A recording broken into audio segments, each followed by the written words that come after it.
Alors, cette période de la Restauration a donc commencé par le règne de Louis XVIII en 1814, qui a tenté de rechercher un compromis entre nostalgique de la Révolution française et partisan d'un retour pur et dur à la monarchie d'absolu.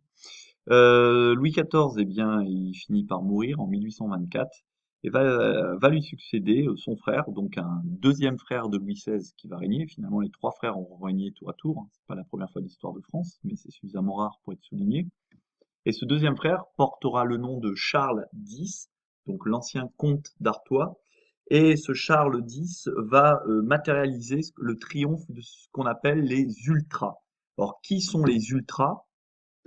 Eh bien, les ultras, c'était les royalistes, hein, les partisans de la monarchie absolue, hein, ceux que Louis XVIII essayait de concilier avec les libéraux, en quelque sorte, les partisans de la Révolution. Et ces ultras forment un parti contre-révolutionnaire, c'est-à-dire vraiment très hostile à la Révolution, et qui sont particulièrement influents sous ce régime qu'on appelle la Restauration. Alors à ma gauche, vous avez ici un portrait en majesté de Charles X, hein. De nouveau, on retrouve donc tous les symboles de la monarchie, hein, que ce soit le sceptre, où est-ce qu'est passée l'épée? Je la vois pas. Mais l'épée, je pense qu'elle est ici attachée à sa ceinture. Ah non, elle est ici, pardon. Donc ici, vous avez l'épée, le sceptre, la couronne, le manteau bleu à fleurs de lys, l'ordre de Saint-Louis. Euh, donc vous retrouvez les principaux symboles de la Révolution. Alors quand Charles X succède à son frère, lui, il n'est pas du tout dans l'optique de rechercher un compromis, hein. Il est plutôt dans l'optique donc de donner le pouvoir en quelque sorte aux ultras, hein, donc les ultra-royalistes, hein, les partisans de la monarchie absolue. Et pour aller dans ce sens, eh bien, il renoue avec la tradition du sacre. Son frère Louis XVIII n'était pas un roi sacré. Eh bien, lui il va se faire sacrer là où tout se faisait sacrer tous les rois de France, c'est-à-dire à Reims, hein, en Champagne. Donc, il se fait sacrer en mai 1825, donc faisant de lui en quelque sorte le représentant de Dieu sur terre. Il instaure également, toujours en 1825, un crime qui s'appelle le crime de sacrilège. Donc ça consiste en la peine de mort, tout simplement. Si vous avez profané l'hostie, l'hostie chez les chrétiens, c'est censé être le corps du Christ, c'est ce que consomment les chrétiens lors de la messe, lors de ce qu'on appelle l'Eucharistie ou la communion. Donc si vous avez profané l'hostie publiquement, ou bien si vous avez profané l'objet qui contient l'hostie, qu'on appelle un calice ou un ciboire, eh bien vous risquez la peine de mort, sauf si vous vous excusez entre guillemets publiquement. Donc ça redonne une place très importante à la religion chrétienne, venant après des périodes où la France était en train de se déchristianiser. Vous imaginez bien que ça peut choquer certains partisans de la Révolution. De même, il va organiser l'indemnisation des émigrés. Donc ceux qui avaient fui la France pendant la Révolution, qui pour certains Français sont vus comme des traîtres, puisqu'ils ont abandonné leur pays en pleine guerre, ou bien ils étaient même parfois complices des ennemis de la France, eh bien le roi Charles X exige dorénavant que ces immigrés soient indemnisés pour les sommes d'argent qu'ils ont perdues, par exemple leurs châteaux qui ont été brûlés, leurs terres qui ont été confisquées, donc ils doivent être indemnisés. Et surtout, ce qui va commencer à vraiment heurter les Français, c'est qu'ils pratiquent de plus en plus un autoritarisme du pouvoir, et donc ça va susciter la montée évidemment des oppositions, que ce soit des opposants royalistes mais qui sont plutôt modérés, des libéraux proches de Benjamin Constant, des nostalgiques de Bonaparte qu'on appelle des bonapartistes, mais aussi des républicains. Donc il y a toute une opposition qui est en train de se dresser contre Charles X. Et cette opposition contre Charles X va déboucher sur un événement dont on a déjà parlé, qui s'appelle, devinez, les... Alors ici, vous avez le sacre de Charles X. J'avais oublié de vous montrer cette diapo. Bon, je ne reviens pas dessus, hein, tout en majesté, dans la cathédrale, en présence du pape, je pense. Et puis, donc, nous arrivons à cet événement qui s'appelle les Trois Glorieuses. Donc, on pose la question, est-ce que c'est une révolution confisquée, c'est-à-dire en quelque sorte une révolution qui aurait échoué? Et pour répondre à cette question, vous aviez donc un travail à faire pour certains à la maison, pour d'autres, on sera obligé de le faire en visio, puisque je suis obligé d'avancer le cours et je ne peux pas, surtout si je vous ai 2 heures d'affilée, je ne peux pas vous demander de faire le travail pour l'heure suivante. Donc, vous aviez un corpus de documents à traiter, Et avec ces documents, il fallait répondre à trois questions. La première question, c'était qu'est-ce qui déclenche la révolution? Donc pour cela, il fallait s'aider de l'introduction, de la chronologie et de donc l'article 1, page 60, l'article 1 qui est ici. Donc introduction, chronologie, article 1. Et donc qu'est-ce qui a déclenché la révolution?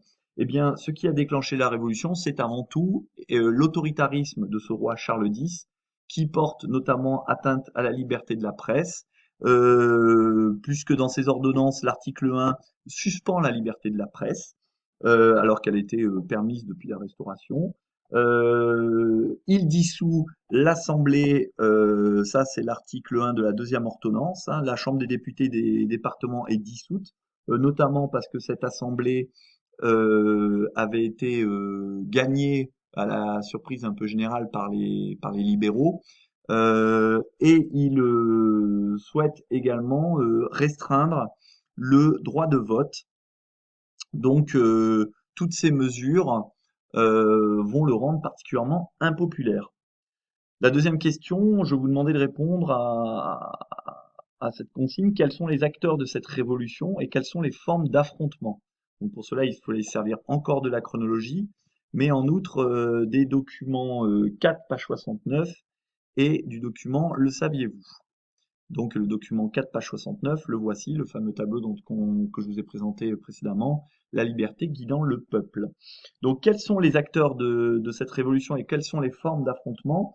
Alors, les acteurs, ce sont d'abord des journalistes qui notamment vont faire une protestation officielle contre la suppression du droit de publier des journaux, donc contre la liberté de la presse et le fait que, en vertu de l'article 2 de la première ordonnance, tous les 3 mois, les auteurs et les imprimeurs devaient demander une autorisation de publication et que cette autorisation pouvait être évoquée. Ça sous-entend que, en fait, leur liberté de publier était soumise à l'assentiment royal, c'est-à-dire qu'évidemment, ils ne pouvaient plus critiquer le roi, sinon leur journal allait devoir fermer. Donc les premiers à se rebeller, en quelque sorte, ce sont les premiers visés, ce sont les journalistes. Donc ils font une protestation officielle, mais ils vont être très vite rejoints par eh bien, la population parisienne, symbolisée sur le tableau par le fameux Gavroche, le petit 2, l'enfant du peuple. Vous avez également des paysans qui sont venus travailler en ville, vendre leur production. Vous avez petit 6 ici un artisan, petit 7 vous avez un ouvrier les armes à la main. Donc on a vraiment le 5 vous avez un étudiant, donc des étudiants, des ouvriers, des paysans, euh, vous avez même des enfants, vous avez une femme. Donc vous avez le peuple parisien en quelque sorte qui se soulève face au roi Charles X et qui va affronter de façon violente les forces de l'ordre en dressant notamment ce qu'on appelle des barricades. Donc toutes les catégories sociales se retrouvent, hein, on peut le voir, des catégories les plus riches, hein, des bourgeois étudiants, jusqu'aux catégories les plus populaires, des ouvriers, des domestiques, des paysans. Donc c'est un peu une union du peuple contre le roi, ça va être c'est ce qu'on appelle les Trois Glorieuses. Donc, quelles sont les conséquences de cette révolution? C'était ma troisième question. Et dans quelle mesure peut-on parler de révolution confisquée? Donc pour cela, il fallait revoir la chronologie, lire la biographie de Louis-Philippe et se servir du document 3, page 68. Donc ici, vous aviez la biographie de Louis-Philippe et le document 3, page 68, pardon. Donc Louis, qu'est-ce qu'il doit faire? Bien, il doit abdiquer. Il n'a pas trop le choix. Il abdique puis il s'exile. Alors il est remplacé par son cousin qui s'appelle Louis-Philippe d'Orléans, qui lui-même est le fils de Philippe d'Orléans, qui avait combattu dans les armées révolutionnaires. Et donc Louis-Philippe d'Orléans, il va être imposé sur le trône par la bourgeoisie modérée. Alors des personnages comme Thiers, mais aussi Lafayette, le fameux Lafayette qui dirigeait la garde révolutionnaire, hein, le fameux Lafayette qui avait débarqué aux États-Unis sous Louis XVI pour aller aider les insurgents à obtenir leur indépendance. Et ces bourgeoisies modérées qui portent Louis-Philippe d'Orléans sur le trône, eux, ils ne veulent surtout pas d'une république. On peut penser particulièrement au discours d'Adolphe Thiers, qui veut une monarchie, mais avec un strict respect de la charte. Donc il veut une monarchie constitutionnelle. Or, les républicains, eh bien, eux, souvent issus des classes populaires, donc artisans, ouvriers, étudiants aussi, ils ont largement contribué à la Révolution, tels qu'ils sont symbolisés sur ce tableau, hein. Et de même que les catégories populaires, ils ont payé un lourd tribut à cette révolution, hein, puisque plus de 1000 ouvriers, 300 domestiques ont été blessés, contre à peine seulement 85 bourgeois. Donc ces milieux populaires qui ont largement contribué ont l'impression en quelque sorte que la révolution qu'ils ont provoquée, elle leur est confisquée, puisque alors qu'ils étaient largement majoritaires, eh bien cette révolution, ceux qui en ont tiré les fruits, c'est plutôt les bourgeois qui veulent une monarchie constitutionnelle et qui ont réussi à atteindre leur but puisqu'ils ont mis sur le trône leur héros en quelque sorte, Louis-Philippe d'Orléans. Donc en tout cas, ça va être les débuts de ce qu'on appelle la monarchie de Juillet, ce que l'on va voir dans le grand B, donc la monarchie de Juillet 1830-1848, qui est, comme on vient de le dire, une monarchie bourgeoise, mais qui, et c'est notable, va montrer une réelle ouverture politique, ce qu'on va voir dans le petit A. Donc déjà, vous pouvez voir les différences de représentation entre Charles X, qui avait été dans une représentation traditionnelle du monarque, dans son portrait officiel, avec Louis-Philippe, qui lui est un roi citoyen. Ce n'est plus le roi de France ou le roi des Français, c'est un roi citoyen. Pardon, ce n'est plus le roi de France, mais justement, il est le roi des Français. Donc chaque Français est un individu, est un citoyen.